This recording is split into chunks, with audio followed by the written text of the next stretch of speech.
Mesdames et Messieurs les médiateurs, je voudrais à mon tour vous exprimer toute la gratitude du gouvernement malien. Je crois que le président aura l'occasion, vous le dites de vive voix, de toutes les autorités de la transition. Vous savez, venir au Mali par 7 ans est un acte de foi. C'est un acte d'engagement, de solidarité que nous apprécions à sa très juste valeur. Vous avez prononcé à la fin de votre intervention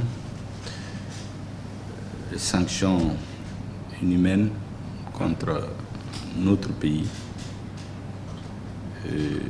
Le débat qu'il y a entre nous et nos frères de la CEDEAO, qui a duré pendant 2 ans maintenant, j'espère que ça va aboutir heureusement sur des conclusions heureuses demain. C'est un débat en réalité politico-juridique institutionnel qui tire ses sources de l'incompréhension entre les populations et la façon dont elles sont gouvernées.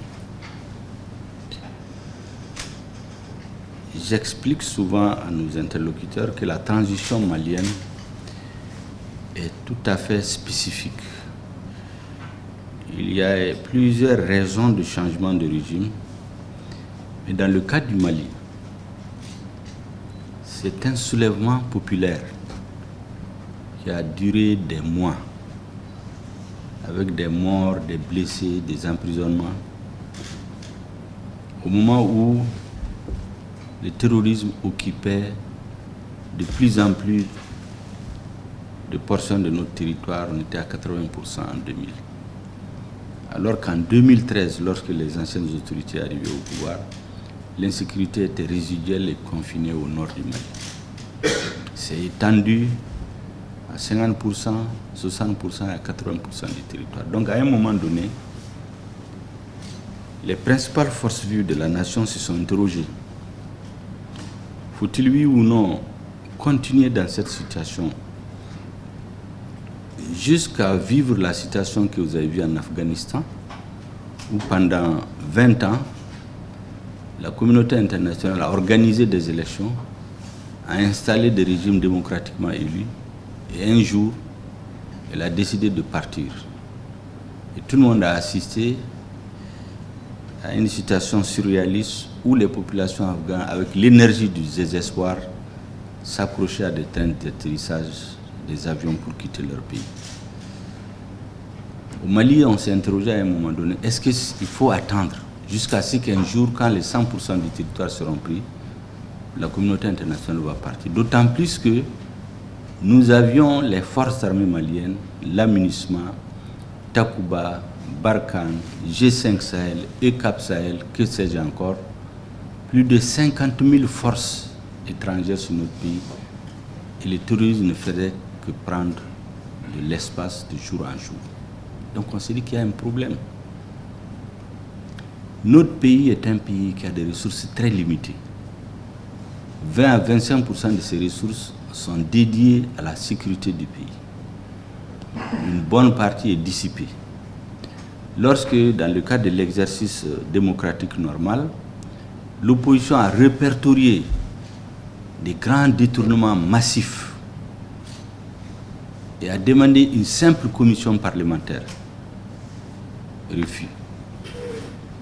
On continue à assister à des scènes surréalistes où un pays vaste comme le Mali, 1 240 km², où on n'a pas besoin d'être dans une école militaire pour savoir qu'aussi longtemps qu'on n'a pas la suprématie dans les airs, on ne peut pas avoir des chances de gagner la lutte contre le terrorisme. Le pays débloque des ressources immenses, fait de grands sacrifices. Ces ressources sont dissipées. Illustration, c'est connu de tout le monde. On décide de commander 6 hélicoptères de combat. Le nouveau gouvernement qui vient, immédiatement après la transition de 2013, trouve un budget de 400 milliards l'évaluation des autorités pour ce qu'on appelle la loi d'orientation de programmation militaire, à 400 milliards de francs CFA. Les nouvelles autorités multipliées par 3 les ramènent à 1230 milliards. Le peuple vote des deux mains, sinon des deux pieds, parce que même l'opposition a voté. 7 ans après, il n'y a pas les vecteurs aériens. Je donne l'exemple. On commande 6 hélicoptères. À la fin, on a 2 qui fonctionnent quelques mois et ils tombent en panne. L'argent des 4 personnes ne sait où c'est allé. On commande 6 avions, on en a 4, les 2 on ne sait pas. Ça, c'est des exemples.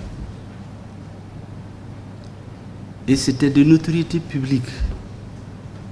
On achète des citernes qui coûtent 26 millions, on les facture à l'armée à 300, 400 millions.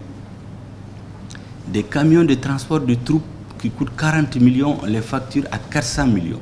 De notoriété publique, documentée. Rien à faire. Les Maliens disent, on attend les élections. C'est à travers les élections qu'on change les régimes. Les élections viennent. Chez nous, les élections, c'est premier et deuxième tour. Au Mali, on organise ce qu'on a appelé de façon ironique le troisième tour. À la Cour constitutionnelle, on inverse les résultats des élections pour garder une majorité. Parce que les Maliens avaient l'espoir qu'il y aurait un nouveau Parlement qui va au moins prendre ces dossiers et les regarder.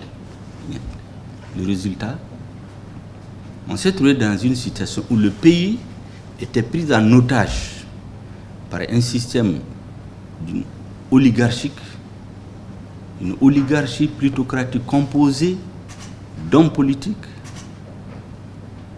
de militaires,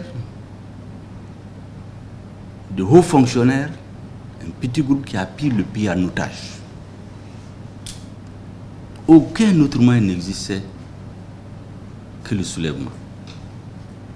Et on a expliqué en son temps aux partenaires de long en large, l'élection ne donne pas droit de vie et de mort sur les citoyens. L'élection, c'est un permis que le peuple donne à un de ses fils, à un groupe de ses filles et fils, pour conduire cette destinée pendant une période. Ce n'est pas un droit de vie ou de mort. Je donne souvent l'exemple en disant que c'est comme un permis qu'on donne à un chauffeur pour conduire les humains. S'il passe son temps à faire des accidents, à faire des morts, à tomber dans les caniveaux, on lui retire le permis. Ce permis, c'est le peuple. C'est ce qui est arrivé au Mali. Pendant 4 mois, tout le pays était arrêté. Il n'y avait pas de gouvernement. On a mis un gouvernement de 6 membres qui a fait, je sais pas combien, et rien ne marchait dans le pays. Et on tendait vers le chaos en plus du terrorisme.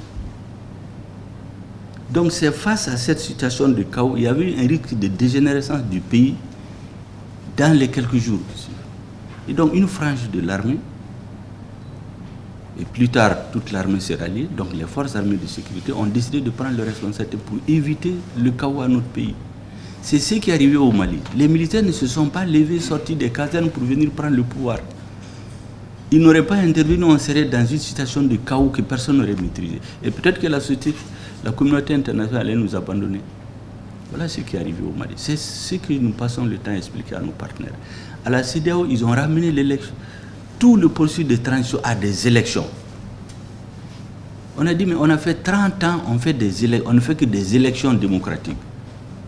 On continue de sombrer. Donc il faut s'interroger. L'élection, c'est un élément, mais il faut maintenant des objectifs. Et ces objectifs ont été formulés pendant le soulèvement.